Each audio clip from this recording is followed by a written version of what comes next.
오늘 하나님께서 주신 말씀은 다니엘서 4장 28절에서 37절까지 말씀입니다.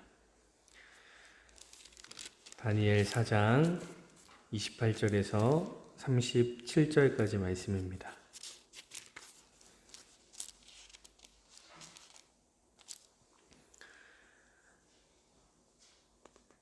다 같이 합독하도록 하겠습니다. 이 모든 일이 다 나 느부갓네살 왕에게 임하였느니라. 12달이 지난 후에 내가 바벨론 왕궁 지붕에서 거닐새 나 왕이 말하여 이르되 이 큰 바벨론은 내가 능력과 권세로 건설하여 나의 도성으로 삼고 이것으로 내 위엄의 영광을 나타낸 것이 아니냐 하였더니 이 말이 아직도 나 왕의 입에 있을 때에 하늘에서 소리가 내려 이르되 느부갓네살 왕아 내게 말하노니 나라의 왕위가 내게서 떠났느니라. 내가 사람에게서 쫓겨나서 들짐승과 함께 살면서 소처럼 풀을 먹을 것이요 이와 같이 7대를 지내서 지극히 높으신 이가 사람의 나라를 다스리시며 자기의 뜻대로 그것을 누구에게든지 주시는 줄을 알기까지 이르리라 하더라. 바로 그때에 이 일이 나 느부갓네살에게 응함으로 내가 사람에게 쫓겨나서 소처럼 풀을 먹으며 몸이 하늘 이슬에 젖고 머리털이 독수리털과 같이 자랐고 손톱은 새 발톱과 같이 되었더라. 그 기한이 참에 나 느부갓네살이 하늘을 우러러 보았더니 내 총명이 다시 내게로 돌아온지라. 이에 내가 지극히 높으신 이에게 감사하여 영생하시는 이를 찬양하고 경배하였나니 그 권세는 영원한 권세요 그 나라는 대대에 이르리로다. 땅의 모든 사람들을 없는 것 같이 여기시며 하늘의 군대에게든지 땅의 사람에게든지 그는 자기 뜻대로 행하시나니 그의 손을 금하든지 혹시 이르기를 내가 무엇을 하느냐고 할 자가 아무도 없도다. 그때 내 총명이 내게로 돌아왔고 또 내 나라의 영광에 대하여도 내 위엄과 광명이 내게로 돌아왔고 또 나의 모사들과 관원들이 내게 찾아오니 내가 내 나라에서 다시 세움을 받고 또 지극한 위세가 내게 더하였느니라. 그러므로 지금 나 느부갓네살은 하늘의 왕을 찬양하며 칭송하며 경배하노니 그의 일이 다 진실하고 그의 행하심이 의로우심으로 교만하게 행하는 자를 그가 능히 낮추심이라. 아멘. 우리는 삼손이라는 인물을 잘 알고 있습니다. 삼손이 어떤 인물인가요? 저는 삼손을 생각하면 가장 떠오르는 장면이 있습니다. 그것은 삼손이 두 눈이 뽑혀 블레셋 사람에게 비웃음거리가 되는 장면입니다. 그렇다면 삼손이 두 눈이 뽑히고 블레셋 사람의 그 비웃음거리가 될 수밖에 없었던 결정적인 이유가 어디 있습니까? 그것은 삼손이 나실인의 삶을 포기했기 때문입니다. 나실인이 어떤 사람입니까? 하나님께 구별된 자 아니겠습니까? 그런데 삼손은 어떻습니까? 하나님의 자녀로 구별된 삶을 살아가는 것이 아니라 하나님께서 원하지 않는 일들을 행합니다. 만약 삼손이 나실인으로 구별된 삶을 살아갔다면 두 눈이 뽑히는 조롱의 삶이 아니라 선한 영향력을 나타내는 하나님의 자녀로 살아갔을 겁니다. 하나님께서 기뻐하시는 사사로 삶을 살아갔을 겁니다. 그러나 삼손은 두 눈이 뽑힙니다. 두 눈이 뽑힌 후에 얼마나 가슴을 치며 후회했을까요? 오늘 본문도 삼손과 같은 삶을 살아간 인물이 나옵니다. 바로 느부갓네살 왕인데요. 우리가 지난 시간 함께 나눴던 이 다니엘 2장을 보면 하나님께서는 느부갓네살 왕에게 꿈을 보여주시지요. 그리고 그 꿈에 대해 알고 싶었던 느부갓네살 왕은 이 다니엘을 통해서 꿈에 대한 해석을 듣게 됩니다. 그 꿈에 대한 해석을 들은 느부갓네살 왕은 이렇게 고백합니다. 다니엘서 2장 47절 말씀을 보면 왕이 대답하여 다니엘에게 이르되 너희 하나님은 참으로 모든 신들의 신이시요 모든 왕의 주제시로다. 내가 능히 이 은밀한 것을 나타내었으니 내 하나님은 또 은밀한 것을 나타내시는 이시로다. 이 느부갓네살 왕이요, 하나님을 신 중의 신이라고 고백합니다. 왕 중의 왕이라고 고백을 합니다. 그런데 그렇게 하나님을 높이던 느부갓네살 왕이지만 계속해서 하나님을 높이는 삶을 살아가지는 않습니다. 얼마 지나지 않아 금신상을 만들죠. 그리고 금신상을 세워서 온 백성들이 그 금신상을 숭배하도록 만듭니다. 그런가 하면 다니엘서 3장을 보면 금신상을 세워 경배하게 했던 그 느부갓네살 왕은 금신상에 절하지 않던 이 다니엘의 세 친구 사드락과 메삭과 아벳느고를 풀무불에 쳐넣습니다. 그러나 사드락과 메삭과 아벳느고는 하나님의 은혜로 풀무불 가운데 머리털 하나 상하지 않는 은혜를 입지요. 이러한 사드락과 메삭과 아벳느고를 본 느부갓네살이 이번에도 이렇게 고백합니다. 다니엘서 3장 28절 말씀을 보면 느부갓네살이 말하여 이르되 사드락과 메삭과 아벳느고의 하나님을 찬송할지로다. 그가 그의 천사를 보내사 자기를 의뢰하고 그들의 몸을 바쳐 왕의 명령을 거역하고 그 하나님 밖에는 다른 신을 섬기지 아니하며 그에게 절하지 아니한 자들을 구원하셨도다. 이번에도 느부갓네살 왕은 이 다니엘의 세 친구를 통해서 하나님을 찬송하고 있는 것을 보게 됩니다.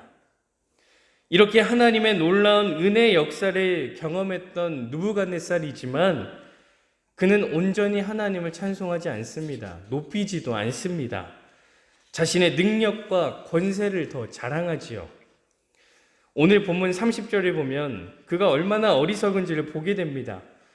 나 왕이 말하여 이르되 이 큰 바벨론은 내가 능력과 권세로 건설하여 나의 도성으로 삼고 이것으로 내 위엄과 영광을 나타낸 것이 아니냐 하였더니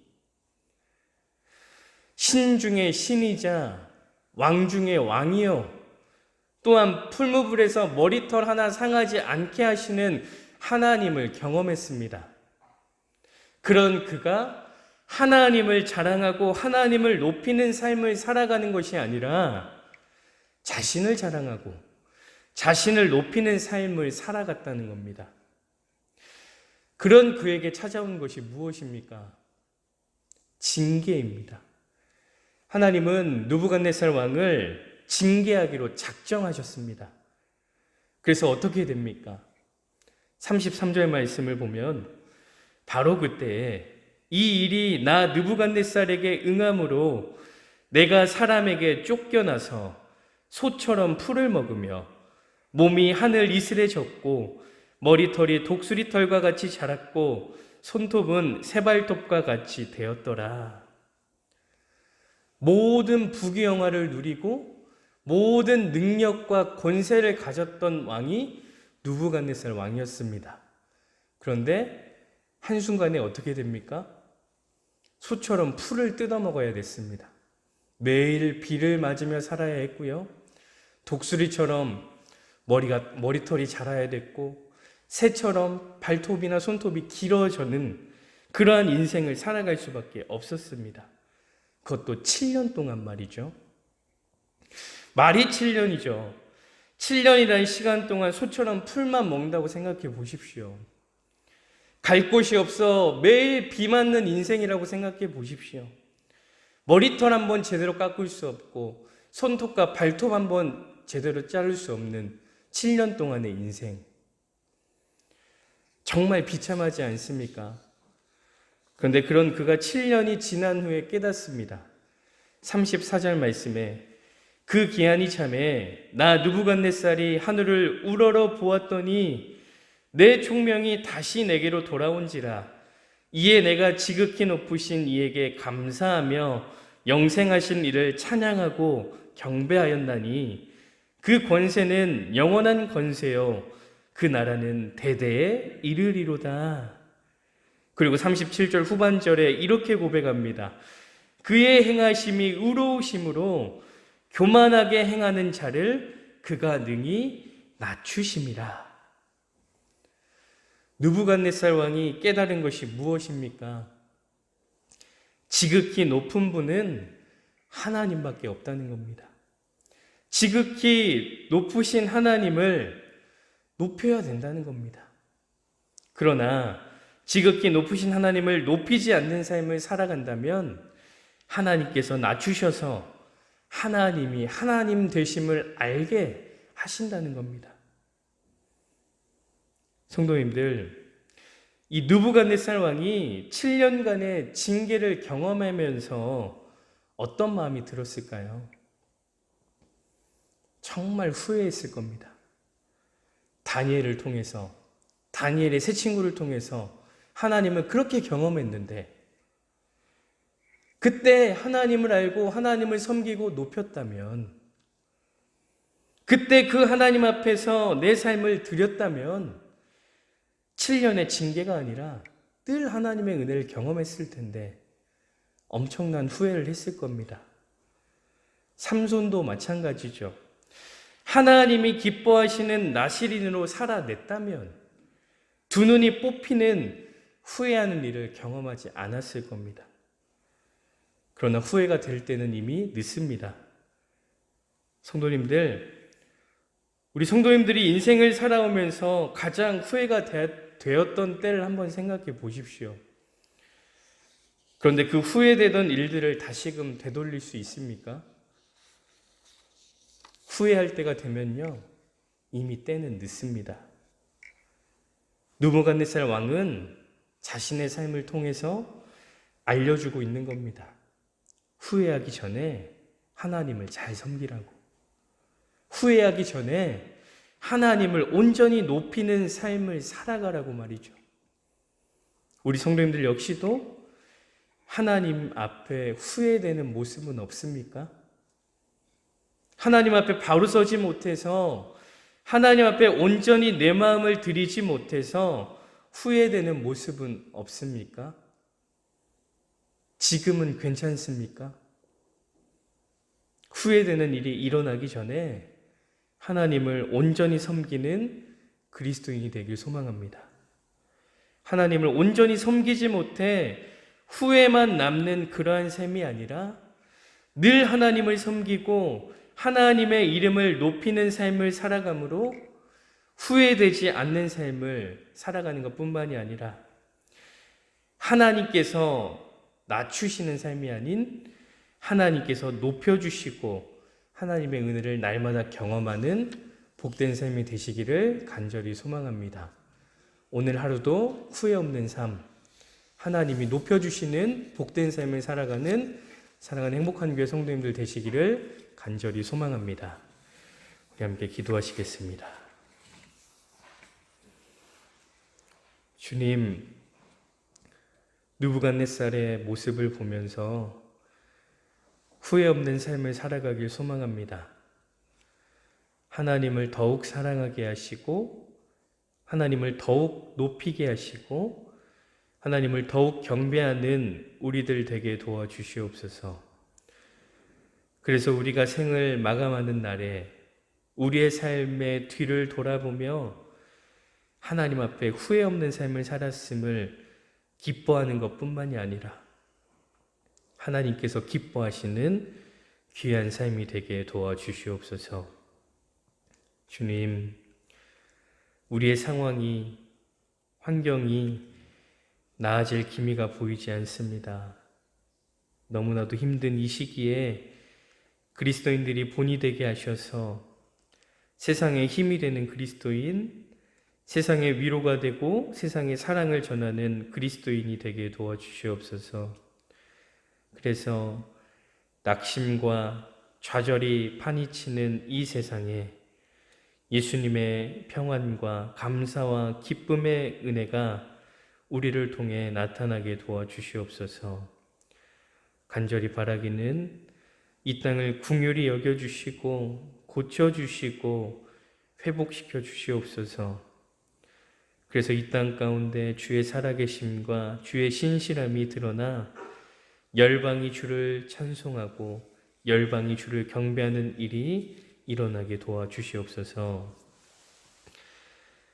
지금은 길이요 진리요 생명이요 부활이신 우리 구주 예수 그리스도의 은혜와 예수 그리스도를 통해 우리에게 영원한 생명을 주신 하나님 아버지의 크신 사랑하심과 우리가 이 땅에 살면서 예수님을 믿게 하시고 그 신앙 고백으로 이 새벽에 예배하게 하시는 성령의 함께 하심과 교통하심이 하나님 앞에 후회 없는 그리스도인으로 일평생을 살아갈 것을 다짐하고 결단하는 사랑하는 우리 성도님들과 성도님들의 가정과 부모님과 자녀와 생업 위에 우리 교회와 민족과 저 북한에 있는 동포들과 지금도 해외 나가서 선교하시는 선교사님들과 그들의 가정과 사역 위에와 우리가 날마다 중보하는 고3 학생들과 전도 대상자와 군에 있는 청년들 위해 이제로부터 영원토록 함께 하시기를 간절히 축원하옵나이다. 아멘.